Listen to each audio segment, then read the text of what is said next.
Welcome back, everybody, to another episode of Rapid Fire. Today's episode, as always, is brought to you by SimpliFaster.com. I'm your host, Justin Ochoa, and today I'm joined by Kyle Brown, Kyle Brown Performance, and I'm excited to dive into this conversation today. Thank you for joining me, man. Of course, my pleasure, Justin. So let's jump right in. You have a very unique background on the athletic side that kind of led you into some of the things you're doing now as a coach. Just wanted to get some background on your career and skeleton racing and maybe enlighten the audience on, what exactly that is and some of the maybe how you got into it. That's probably not the most, you know, pushed sport as a youth, development program. So kind of give us your background on that. Yeah, absolutely. It's a very different, typically in the US we have our grassroots sports of soccer, baseball, basketball, football. For me, I ran track and field in college, and in competing in track and field, I was approached by the US Bobsled and Skeleton Federation. Basically, they look at gentlemen and ladies and seeing like what they have for speed. And then they invite you up to sort of try out either sport. For me, I'm not the biggest of guys. So for me, I definitely fell more into the skeleton category. And the reason they look for the speed is all in the start. It's everything momentum, from that initial push off and then, carrying momentum down to gravity sport. For those of you that don't know what skeleton is, as I said, bobsled. So you got 2 or 4 man in a big old cart. They're going down. Skeleton, single man, head first. And then you have luge, which is the third sliding sport. They're feet first.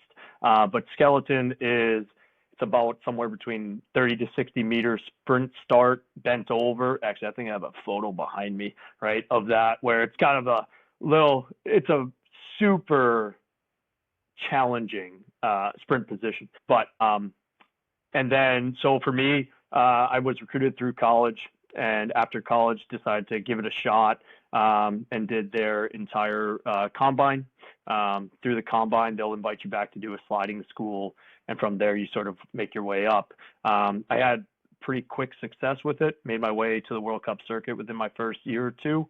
And at the same time, I was also a strength coach in the off season with Mike Boyle down in Woburn, Massachusetts. So it was a really kind of cool combination of still being a strength coach, but then at the same time competing on a World Cup circuit all over the world. And then, hopefully we can probably get into it in a little bit, but about like the Olympic experience too, or lack of experience at the Olympics for me personally in my story. But yeah, so as I was sort of wrapping my sliding career up, that's when I decided to open up my own facility in my hometown, Concord, New Hampshire. And I opened my facility up about 6 months before COVID hit. And then COVID sort of had its own effects on the business, but had an even bigger effect on my sliding career or athletic career. But yeah, that's kind of my little background as far as the weird sport of skeleton that most people have never heard of, but it's pretty awesome. It's a great event to watch in the Winter Olympics. But yeah.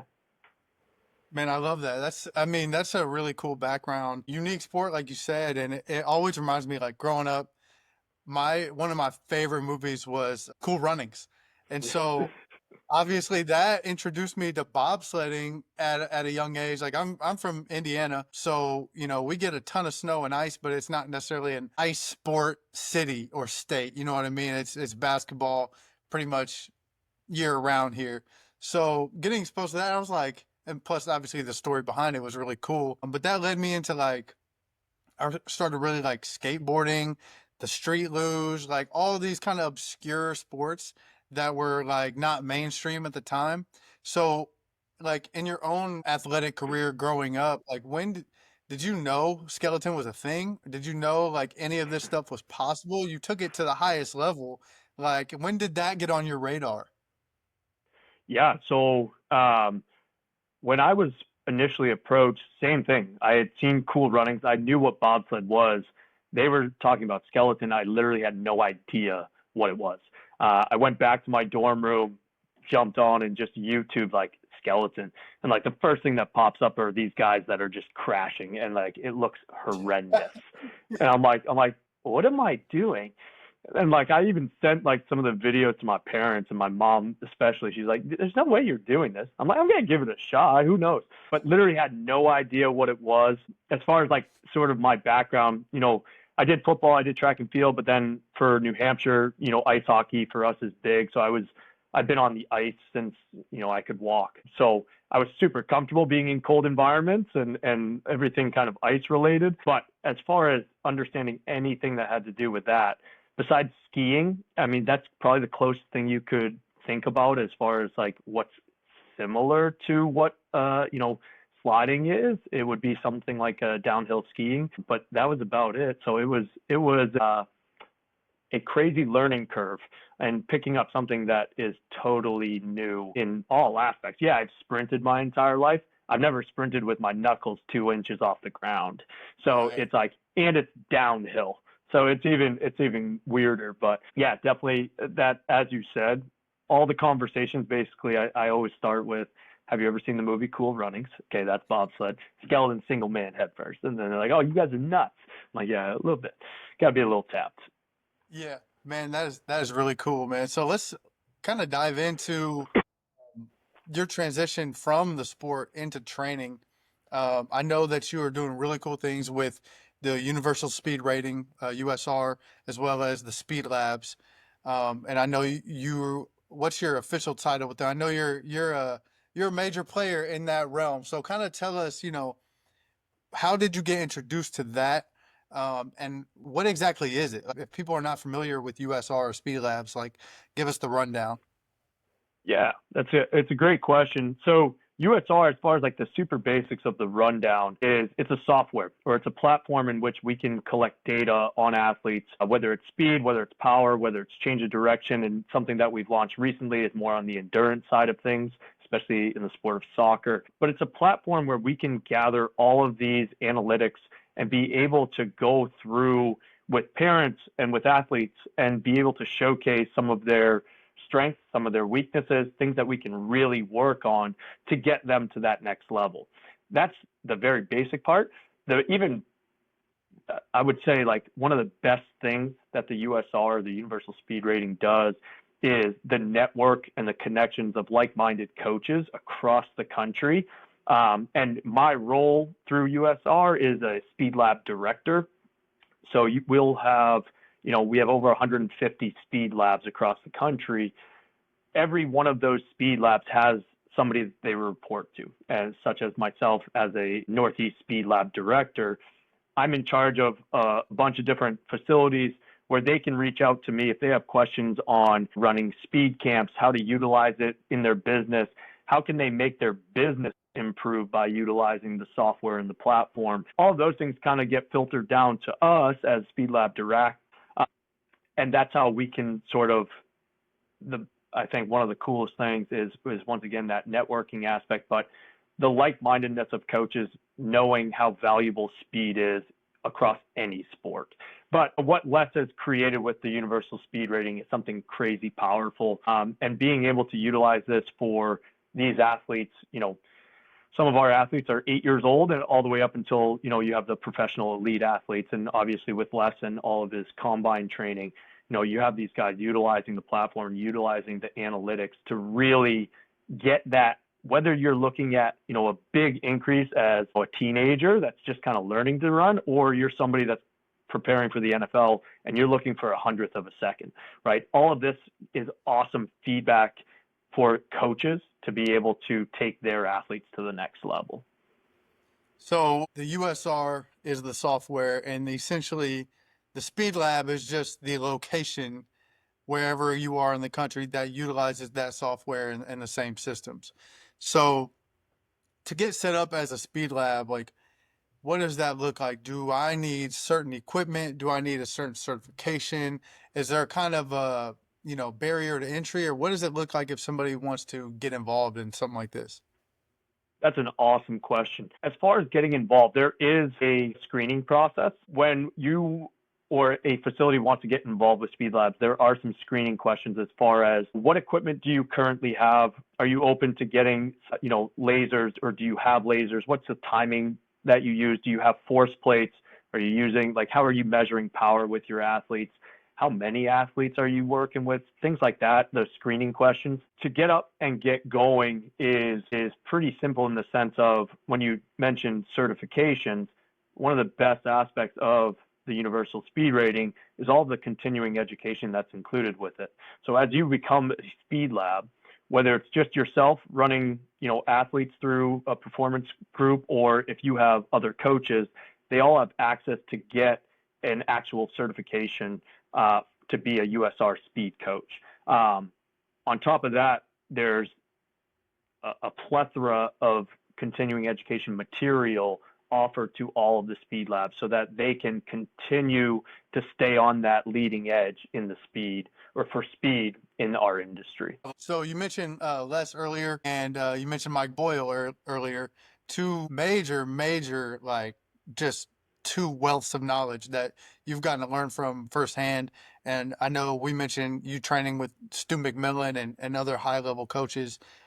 For somebody like you who's getting to learn from these people firsthand, how close of a carryover can a USR or a Speed Lab, site get to that experience? Because essentially you're kind of in the same circle, right? Once you get into this infrastructure and environment, you kind of have access to people like these, maybe not training you like you were in as an athlete, but you get some of the ideologies, the systems, the methods, the networking. So is that a major piece? And then kind of what have you taken away from some of those mentors as well? Such a good question. I've taken so much away. So I did my internship with Mike Boyle my senior year of college. I was hired full time after that. Working under Mike and the entire staff was such a powerful time in my life to, one, really understand the importance of networking and creating your own personal network.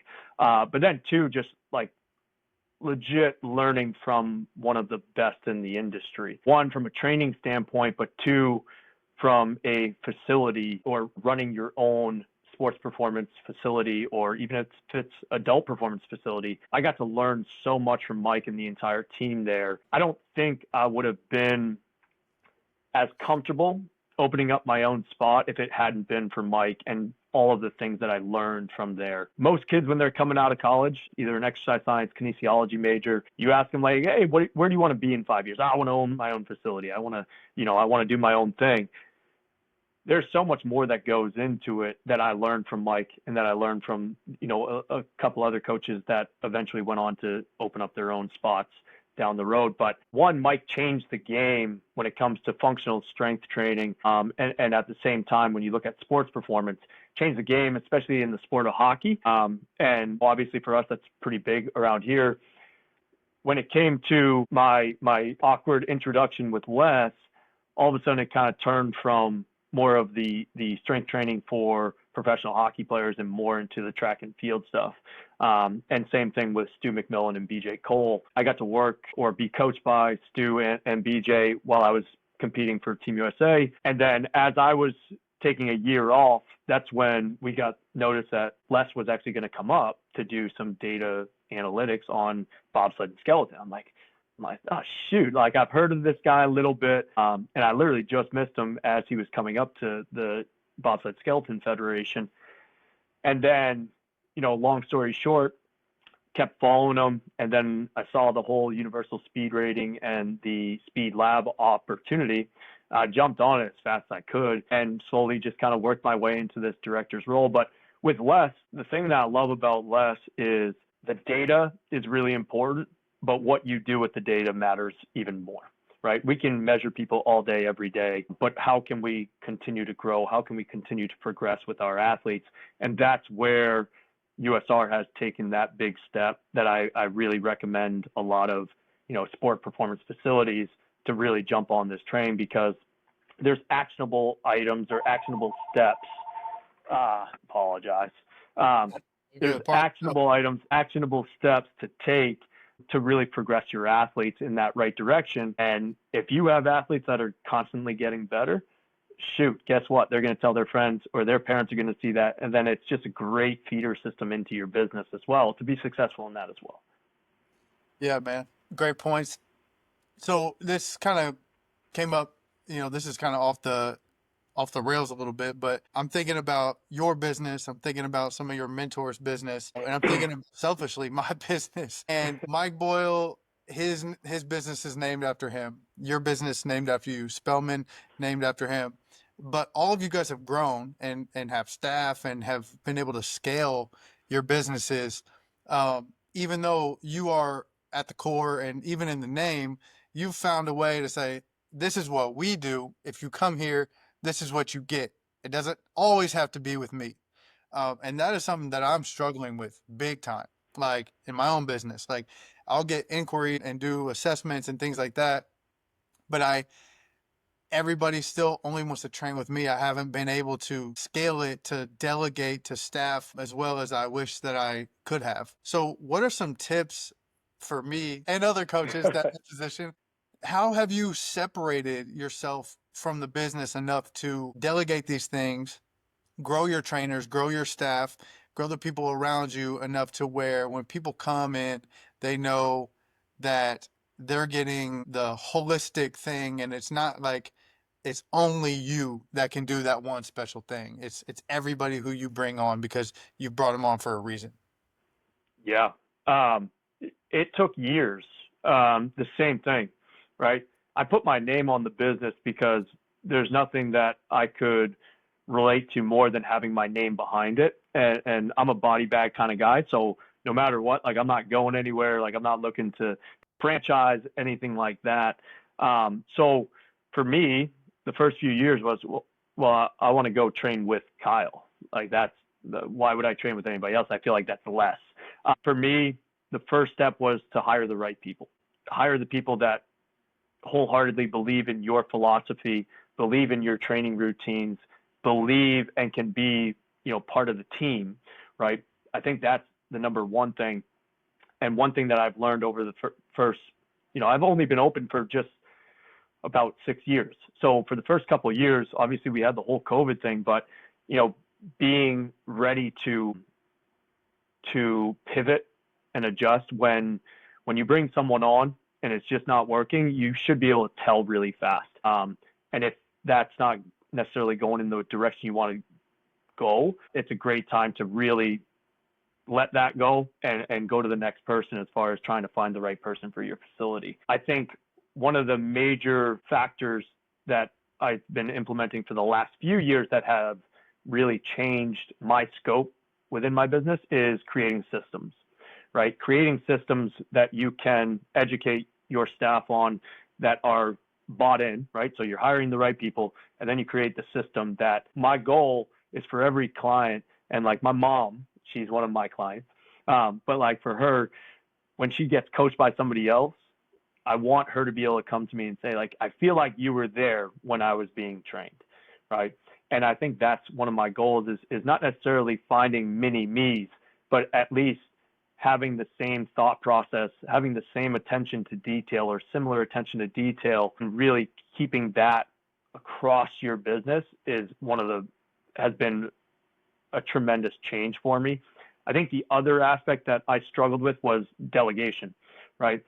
If it's not going to get done the way I want to get it done, then why have somebody else do it? I'll just do it right the first time, right? Yeah, And like, that's tough. shoot, man, I'm still, once again, and I hope nobody listening to this or watching this thinks like I have it down perfect, because I still struggle with it, right? And there are things that, I have to be able to let go and understand that somebody may do it slightly differently. But if they have the underlying or the agreeing knowledge of what we're really attempting to do with our sports performance and our adult clientele, then I got to let them go. I got to let them sort of take off and do it. That way it provides me the opportunity to grow the business further. And that's where like the USR Speed Lab director comes in, where I can do more things like that, when I can do, podcasts like this and not be on the floor coaching the entire day. I think having those systems and hiring the right people is of utmost importance. That's awesome advice, man. Definitely one of the biggest things that I've struggled with and talked to other coaches and trainers, gym owners who, definitely have felt the same way. So that'll help a lot of people out. But I want to talk about KBP. I want to talk about, like what does a perfect day look like in your performance facility? If I'm an athlete, perfect world, obviously there that rarely exists, but what is your system of, intaking an athlete? If you have any assessment systems in place, what does that look like? And then your training programs. And even if you want to touch a little bit on the business side as far as like your model there, I think the listeners will really appreciate to hear that. Yeah. So, KVP. So we have a pretty small facility. One of my roles in USR is I'm kind of like that small facility guru kind of guy. Yep. You have people down in Texas, they can be outside all year round. For us, it's negative 20 degrees. We're not going outside. We got to be inside. But once again, I'm pretty early into this facility, so we have a pretty small space. As far as sort of how the business is laid out, we have sports performance, and that's typically ages like 8 to collegiate, and we have some professional athletes as well that are post-collegiate. The other side of the business is our adult functional training. So we do small group trainings throughout. We really try to limit all of our groups to under 10 people in a group, and everything is coached. We have coaches on the floor. No matter who's in here, they're being coached. And that small group setting is a really intricate balance to give people, the attention to detail that you would pretty much receive in like a personal training setting in like a small group setting for a small group setting price. So that's kind of like our bread and butter there is the small groups. We do private trainings. We do semi-private trainings. And then through the USR, we've been able to adapt into doing like some speed camps, speed clinics that are, bigger numbers that we're not necessarily doing in our facility. As far as like for our sports performance kids, when we have an athlete coming into us, part of our assessment is the universal speed rating, right? So we love to get some baseline numbers for them. So we do a vertical jump, we do a broad jump, we do a 10-yard, a fly 10-yard, and then we will do some sort of strength, and that kind of depends on the athlete, depends on the sport. A lot of, I'm biased, I love pull-ups. So I always have athletes do some sort of pull-up test. Let's see where our upper body and total body strength is, especially strength to weight ratio. That's sort of our intake process. And then we're hitting all of those numbers throughout their training program. Most of our programs are somewhere between 10 and 12 weeks long. And we run our athletes, in-season athletes are about 2 days a week.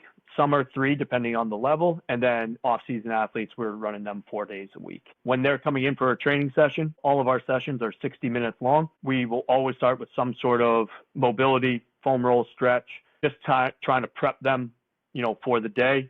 I don't know how deep you want me to get into like linear lateral periodization kind of stuff, but after we're done with that warm, we'll always do an active warm-up. I'm a track and field guy. The warm-up is like one of the most important things, especially, in today's day. It's like show up, do a couple of these. Okay, let's lift something. Like our warm-up is part of the workout. Like they're sweating, they're breathing heavy. We do a ton of plyometrics. Everything philosophy is track and field based for me. That's what I found is one of the best crossovers between sport is sort of that track and field base. So after our active, we're getting right into our speed, whether it's lateral, linear, change of direction, deceleration, acceleration, depending on the day, depending on the phase we're in.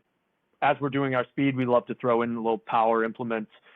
So doing, some med ball throws or anything super quick. Once we're done with that, and that's kind of like our warm up. After we're done with that, that's when we're kind of getting into our strength training. We don't necessarily do an upper lower split, but we have like an upper focus and a lower focus day. We love to train total body every day. And all of our movements are fast, right? We want to move weight fast, right? These guys are not training to be an Olympic lifter. They're not training to be a power lifter, right? We're training them to be the best athlete they possibly can. So a lot of it is, I hate the term sports specific because we're not shooting a weighted basketball in here, but we're doing sport specific exercises to make them a better athlete in their sport. Once we're done with sort of our lifting portion, that's when we'll do some sort of sport-based cardiovascular metabolic circuit. And that's kind of sport dependent. So if I have more of an endurance athlete in here, they may be doing some longer bouts. For my explosive athletes, short, sweet, to the point, but nothing that's going to kill them. And even for our in-season athletes, I think that's some super hot topics around, social media and stuff like that is why is it that we try to avoid in-season training? And for whatever reason, no matter what we say to people, they still can't wrap their head around it. I think for me personally, competing at the level that I did, we're training year round. Obviously, intensity and volume changes throughout, but for any high school parent or youth sport parent listening or athlete listening, it's like, get your kid lifting year round. They need to be doing strength training year round. If you want them to, potentially play in college or after college, they should be doing that now. It's a great foundation for them to set up. Yeah, and so I work with all basketball players. So Okay. on the tour, I do skill work, and then I do their performance as well. So I get a very specialized group, and a lot of my population is already specialized in the sense of like they're in college or pro, or they know they're going to be at that level.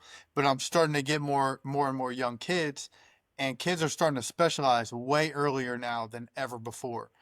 And what I tell parents is ultimately your family is going to do what your family is going to do. I am a big advocate of not specializing early and trying to get as many diverse sports experiences as you can.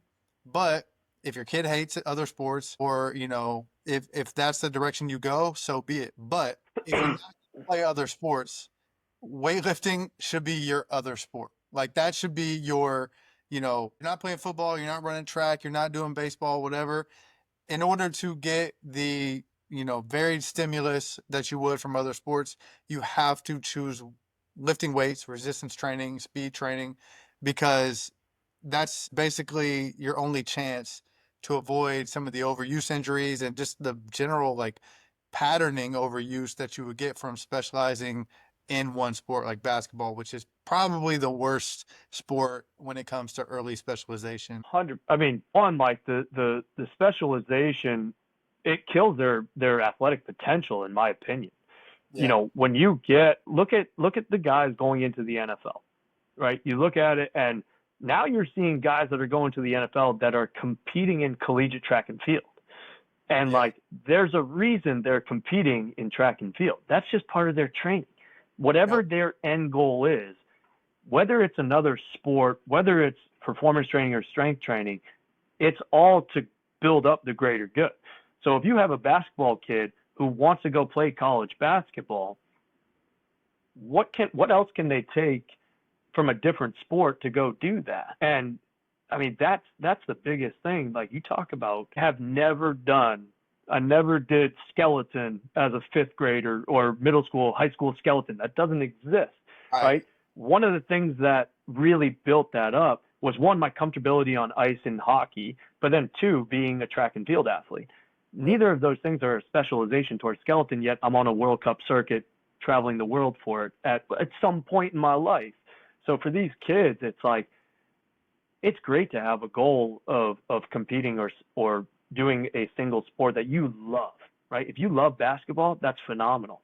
That doesn't mean that should be the only thing you do. And I think that's where like track and field, and even talking to local coaches and especially high school football around here, I'm like, get your kids into track, man. Like they're going to get faster, they're going to get stronger, right? By just doing track and field. And once again, this isn't all about just track. You see the crossover in basketball, you have a ton of change of direction, ton of change of direction and a ton of jumping, right? So it's like the crossover there is just wild. And I don't quite understand the specialization, whether it is just information that's given to parents where it's like, if you do this, then your kid will get this just by playing year round.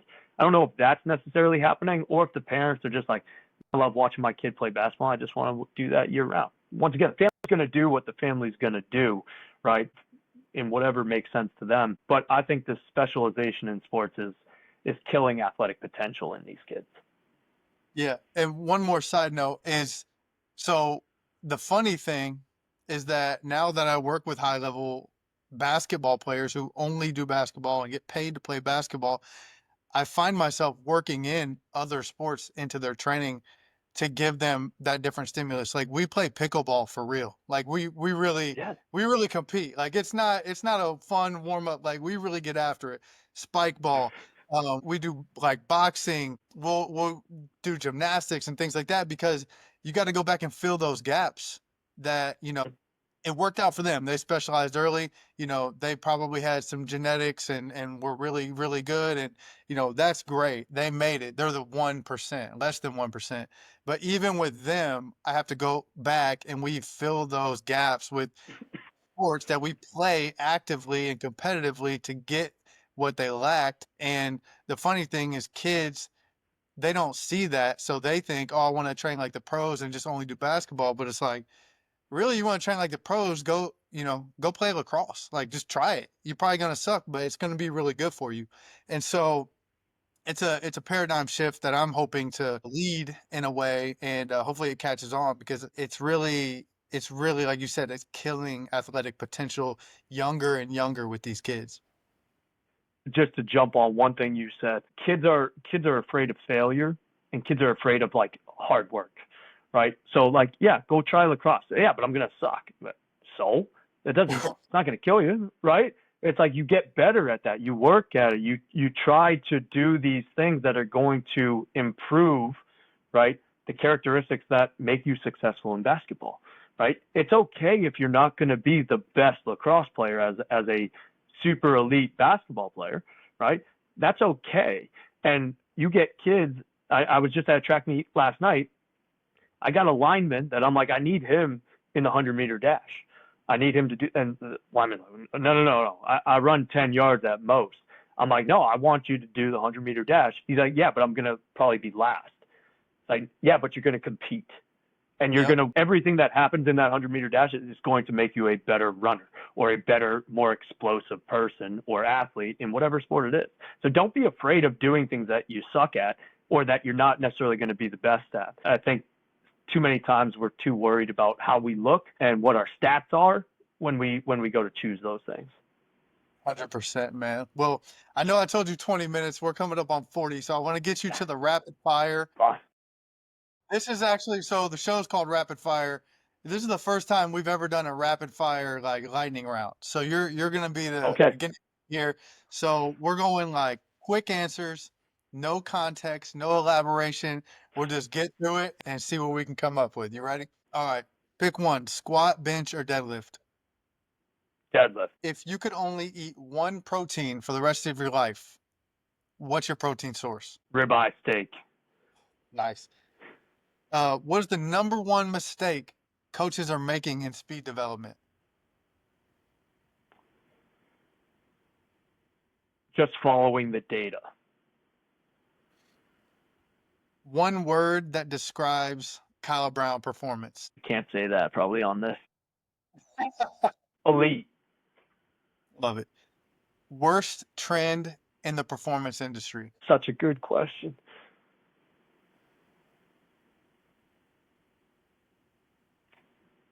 Maxing out. Best trend. Sprinting. What is the best piece of training advice you've ever been given? Train like an athlete to be an athlete. If you're about to order pizza right now, what's your order? I'm going pepperoni and banana peppers. If you were not a coach or an athlete, we'll say if you're not a coach or an athlete, because you were high level at both. If you were not a coach or an athlete, what would you be doing for a living? It's gonna sound weird. I'd be mowing lawns. I'd be a groundskeeper somewhere. I love mowing lawns. I love that. That's awesome. All right, I last don't two. know, man. What is a way to instantly ruin your day? Oh.